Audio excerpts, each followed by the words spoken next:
সালামু আলাইকুম প্রিয় দর্শক। আজকে আমরা দেখাবো কিভাবে একটি ভাঙা প্যাডেস্টাল বেসিন খুলে সেখানে নতুন হাফ প্যাডেস্টাল বেসিন স্থাপন করা হলো। প্রথমেই পুরাতন বেসিনটি খুব সাবধানে খুলে নিতে হবে। যেহেতু এটি ভাঙা তাই একটু অসাবধান হলেই হাত বা পা কেটে যাওয়ার ঝুঁকি থাকে। এরপর জায়গাটি ভালোভাবে পরিষ্কার করে নেওয়া হয়েছে। মেপে ঢিল করে নতুন বেসিনটি হ্যাঙ্গিং করা হয়েছে।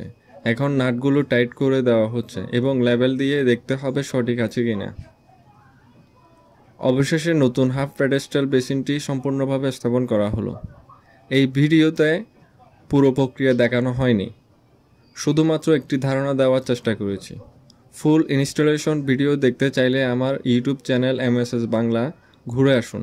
ভিডিওটি ভালো লাগলে একটি লাইক দিন, আর আমার চ্যানেলে নতুন হয়ে থাকলে চ্যানেলটি প্লিজ সাবস্ক্রাইব করুন, আর আমার ফেসবুক পেজে থাকলে পেজটি ফলো করুন। আবারও দেখা হচ্ছে নতুন কোনো ভিডিও নিয়ে। সে পর্যন্ত সবাই ভালো থাকবেন, সুস্থ থাকবেন। আসসালামু আলাইকুম।